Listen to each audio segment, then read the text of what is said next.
Okay, magandang araw sa inyo mga ka-brothers. Welcome po muli sa aking channel. Ito, Mariano Brothers Moto TV. Ayan.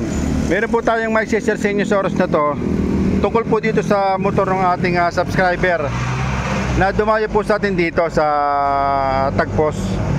Bali dito naguguluhan siya kung paano raw ang pag-check ng langis sa makina. Ayan. Tuturo ko po sa inyo mga brothers kung paano mag-check ng langis dito sa ating makina para hindi tayo naguguluhan kung sakali. Kasi po marami pa rin pong hindi nakakaalam kung paano po mag-check ng langis sa ating makina. Ngayon dito po mga brothers, hindi na tayo magpapaligoy-ligoy pa. Meron po dito sa bandang kanan, sa may bandang starter o preno, sa brake pedal, meron po ditong dipstick. Ito. Ngayon ang gagawin natin dito mga brothers, pag mag-check tayo ng langis sa umaga, tatanggalin natin to. Yan. Tatanggalin natin. Tapos ang gagawin natin dito mga brothers, pupunasan natin ng basahan. Kaya boss, punasan mo. Punasan mo lang yan. Ayan. Ngayon mapapansin nyo po dito mga brothers, meron po siyang guhit. Dalawa, isa sa itaas, isa sa ibaba. Ito pong nasa ibaba na ito mga brothers, ito po yung kanyang low. O wala po sa, kumbaga sa ano, ito yung pinaka-low niya, low, pinaka-mababa na guhit. Ito nasa taas, ito naman po yung high. Ngayon, ang gagawin natin dito, dito lang tayo sa gitna, sa pagitan ng low at saka high. Dito tayo sa standard, nasa gitna nito. Ngayon, ang pag-check nito mga brothers, itutusok nyo lang. Itutusok nyo lang ng ganyan. Hindi nyo na po ipalulubugin sa pamamagitan ng thread. Itutusok nyo lang ganyan, tapos iaangat nyo. Ayan. Kung makikita ninyo mga brothers, ang langis nya, halos umabot na po dito. Kaya to sobrang dami. Kasi nga nangyari dito mga brothers, nagdagdag siya ng langis kasi nakita niya meron daw tagas ng langis sa bandang drain plug. Kaya nag-alala siya na baka daw nabukasan ng langis, kaya dinagdagan niya ng langis. Pero makikita ninyo mga brothers, hanggang dito po yung kanyang sukat. Uulitin natin mga brothers para po makita nyo ulit ano. Ang gagawin lang natin, itutusok lang natin pag ganun. Tapos iaangat po natin. Ayan. O makikita nyo, laki ng diferensya hanggang dito.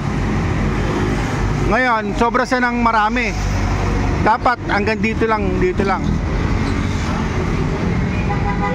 Ngayon, ano magiging epekto pagka pinabayaan natin na ganito to mga brothers? Ang mangyayari dito mga brothers, una, mag-iinit yung ating makina. Mag-iinit yan, tapos maghahanap ng lalabasan ng langis. Pupunta kayo sa air cleaner. Dito po sa breather lalabas. Tapos yung mga o-ring natin na yan, diyan na po magsisimulang magsisingaw ang ating langis sa ating mga o-ring. Yan mga brothers, kasi magsosobrang init siya. Tapos maghahanap ng lalabasan. Unang-unang pupuntahan niya itong ating air cleaner sa pamagitan ng ng breather. Kaya ang gagawin natin mga brothers, pagka mag-check tayo ng langis, ugaliin natin na sa umaga na nakadrain yung langis, tapos itutusok lang natin at saka natin iangat. Ayan. Ayan o, kung mapapasin nyo po, hanggang dito po yung langis nyo. Okay no? Sobrang dami. Ngayon ang gagawin natin dito, babawasan natin. Ayan. Okay, papakita ko po sa inyo mamaya yung tamang sukat nya. Babawasan muna natin ng langis mga brothers. Okay mga ka-brothers, ito binawasan na po natin ng langis. Ito yung nabawas natin Ayan. Ganyan po kadami yung nadagdag. Ngayon, checkin natin yung dipstick nya. Dito. Gaya po na sinabi ko sa inyo kanina, yung pong pag-check nito, una tatanggalin natin tong dipstick. Ngayon, pupunasan natin ng basahan. Pwede dito sa kabila para makita dito. Ayan, ito yung dipstick natin. Ang pagitan po nito mga brothers, yung kanyang pag-check, sa pagitan po nitong ating low at saka itong high, dito po sa gitna. Ayan sa gitna lang po mga brothers. Kaya tutusok natin.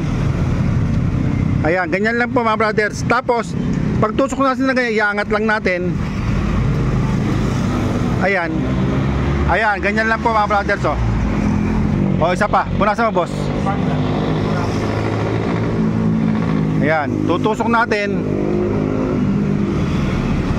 At saka natin iangat. Ayan. Isa pa boss, isa pa. Tusok. Tapos angat. Checkin ngayon yung langis, oh. Ayan, ganyan lang po, sakto lang, oh. Sige, punasan mo ulit, boss. Isa pa. Laging ganun, mga brothers. Huwag nyo pong palalagpasin dito sa guhit na to. Kung maaari, dito lang po sa gitna. Kasi pag nandito na po sa taas, maximum na po yun. Ito naman po ang minimum o yung low o yung high. Dito na tayo sa gitna. Ayan, oh. Ayan, oh. Okay lang. Ganyan lang yan, mga brothers. Ngayon, bali ang lumabas, sumobra sa ng langis.